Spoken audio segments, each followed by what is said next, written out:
네, 오늘도 ETF 시황 빠르게 정리를 해드리도록 하겠습니다. 먼저 간밤 금리 인상이 단행이 되면서 전반적으로 좀 찬물이 끼얹어진 분위기가 연출이 되고 있는데요.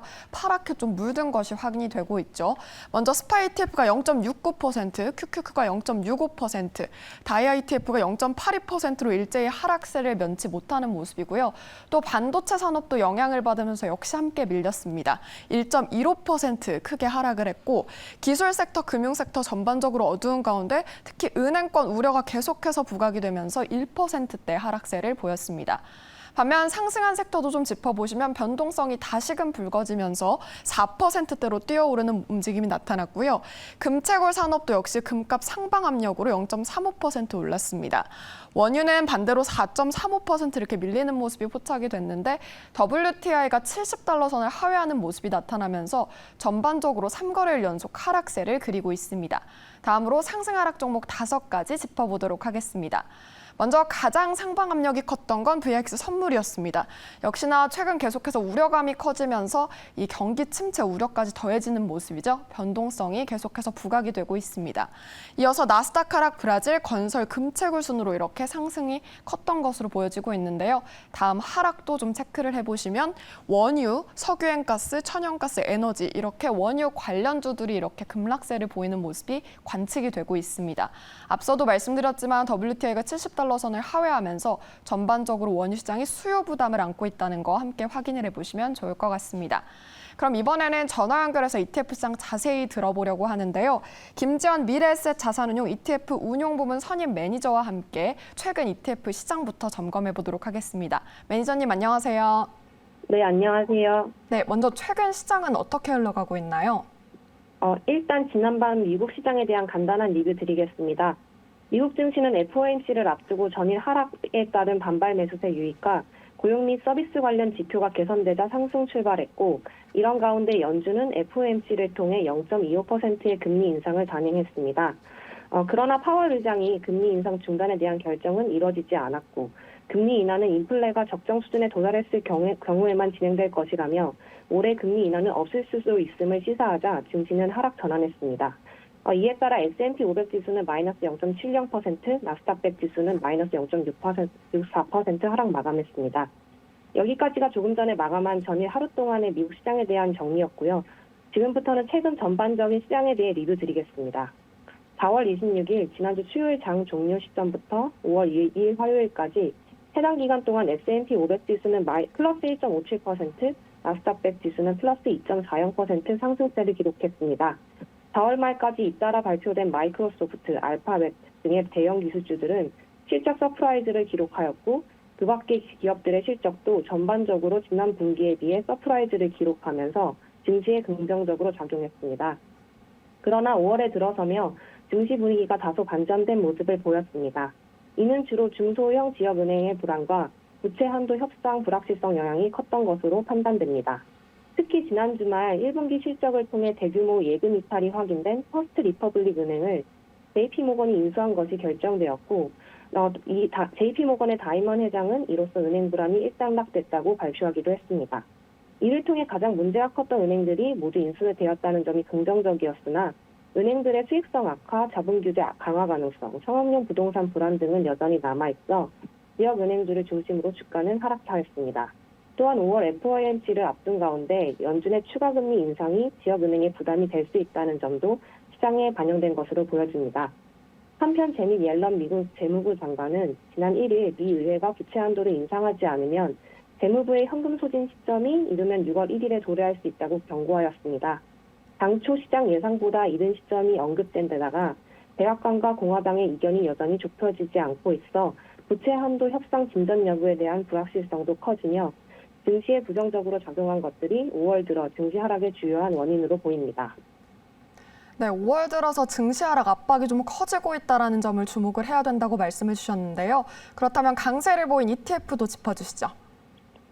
S&P 500 섹터를 기준으로 살펴보면 커뮤니케이션 서비스 업종이 상대적 강세를 보였습니다.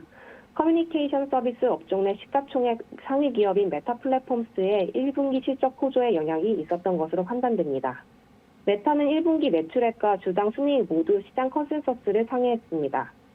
매출액이 4개 분기 만에 전년 대비 증가세로 전환한 데다가 특히 시장에서 둔화될 것으로 우려되었던 광고 부분의 매출액이 5%가량 서프라이즈를 기록했습니다. 2분기 매출액 가이던스도 시장 예상보다 높은 수준으로 제시됐습니다.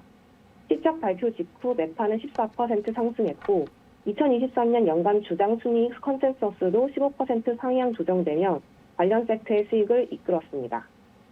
추가적으로 테마형 ETF에서도 특징적인 수익률을 보인 것들을 살펴봤습니다. 비트코인 관련 ETF가 높은 수익률을 기록한 것이 눈에 들어옵니다. 비트코인과 관련해 스탠다드 차터드 등은 비트코인 가격이 10만 달러에 도달할 것이라는 전망을 내놓은 것에 영향을 받은 것으로 보입니다. 이는 현재 비트코인 가격의 약 4배 정도 수준입니다. 비트코인은 은행 위기가 대두되는 요즘에 대체 수단으로 다시 주목받고 있는 것으로 보여지며 올해 들어 시세가 지속적으로 오르는 흐름을 보이고 있습니다.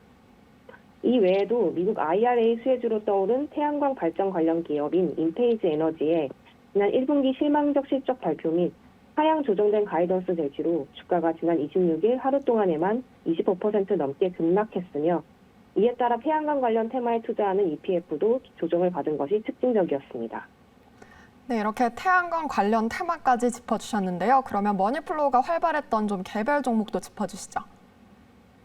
네. 최근 며칠간 금리 인상 사이클이 마무리 국면에 진입하였다는 인식이 반영되며 대표지수 추정형 ETF와 채권형 ETF 전반에 자금이 유입되는 양상을 보였습니다. 주식형 ETF 종목군의 경우 S&P 추정 ETF인 SPY와 VOO, 그리고 러셀 2000 지수를 추정하는 IWM에 자금이 크게 유입되었으며 금융업 ETF인 XLF와 인컴형 ETF인 JEPI, 선진국 성장주 ETF인 EFG 등이 자금 유입 상위 종목 리스트에 자리하였습니다. 채권형 ETF 종목군에서는 장기부채 ETF인 TLT, 지방채 ETF인 MUB, 그리고 미국 전체 채권 시장에 투자하는 BNB와 AGG 중심으로 자금이 유입되었습니다. 반면에 지난주 퍼스트 리퍼블릭 뱅크 사태로 회사채 ETF 투자 승리는 악화된 모습이었습니다. 이에 따라 JNK, HY와 같은 하이힐드 ETF와 투자 등급 회사채 ETF인 LQD에서는 자금이 유출되는 흐름이 확인되었습니다. 네, 회사채 관련해서는 투심 좀 악화되면서 유출이 됐다라고 말씀을 해주셨는데요. 그렇다면 최근 상장했거나 좀 관심이 유효한 ETF는 어떤 게 있을까요? 여전히 불확실한 경제 환경에서 안정성에 무게를 둔 ETF에 관심을 가져야 할 시기로 판단됩니다. 이에 따라 지난주에도 제가 말씀드렸던 기술주, 헬스케어, 은행 각각의 대형주와 관련된 ETF를 생각해 볼 수 있겠습니다.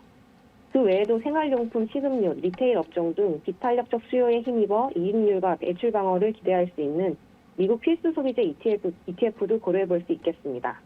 추가적으로 중국 리오프닝 이후 경제 회복 기대가 지속되는 가운데 선제적 긴축에 나섰던 신흥국들은 선진국 대비 통화정책 조정 여력이 상대적으로 큰 상황에 있으므로 신흥국 증시와 관련된 ETF에도 관심을 가져보시면 좋을 것 같습니다. 네, 필수 소비재와 신흥국에 대한 관심도 유효한 것으로 풀이할 수가 있겠는데요. 그렇다면 주목해야 할 경제 일정이나 지표는 어떤 게 있을까요? 금주 및 차주 중요하게 지켜볼 일정으로는 계속적으로 이어지고 있는 실적 발표 및 미국의 4월 고용보고서 발표 등이 있습니다. 마이크로소프트, 메타 플랫폼스 등 빅테크 기업들의 실적이 양호했던 가운데 애플 및 주요 헬스케어와 에너지 섹터들의 실적 발표를 앞두고 있습니다. 특히 5월 4일 미 증시 폐장 이후로 예정된 애플의 실적 발표에 관심이 집중되고 있는데요. 애플의 실적은 매크로 이벤트와 더불어 증시 향방에 영향력을 미칠 수 있습니다. 애플의 이번 실적에 대한 시장의 상반된 전망이 모두 나오고 있어 지난 4분기 4년 만에 처음으로 매출이 감소한 애플이 과연 상황을 반전시킬 수 있는 실적을 내놓을 수 있을지 주목해봐야겠습니다. 또한 4월 미국 고용 지표들이 연이어 발표될 예정입니다. 특히 5일에는 가장 관심을 모으고 있는 지표인 4월 비농업 고용자 수가 발표되는데요. 현재 18만 명 수준으로 시장의 전문가들은 추정을 하고 있는데 이는 3월에 기록한 23만 6천 명보다 낮은 수치입니다. 만약 고용 증가세가 시장 예상대로 둔화될 경우 연준의 금리 인상 중단 전망에 더욱 힘이 실릴 것으로 보입니다. 마지막으로 미 금리 경로와 관련된 추가적인 코멘트가 있다면 증시에 미치는 영향력이 클 것으로 예상됩니다. 그 외에 최근 리퍼블릭 뱅크 파산 이슈에 따른 미국 금융 섹터 동향과 미국 부채 한도 협상의 진행 사항들도 살펴보시면 앞으로 기준금리 방향성을 결정하는 미국 물가 수준 및 경기 상황을 가늠해 볼 수 있기 때문에 주의 깊게 살펴보시면 좋을 것 같습니다. 네, 풀을 포함한 실적 발표와 또 경제 지표 계속해서 주목해 보시면 좋을 것 같습니다. 지금까지 김지연 미래에셋 자산운용 ETF 운용부문 선임 매니저와 함께 ETF 시황 들어봤습니다. 매니저님 고맙습니다. 지금까지 ETF 시황이었습니다.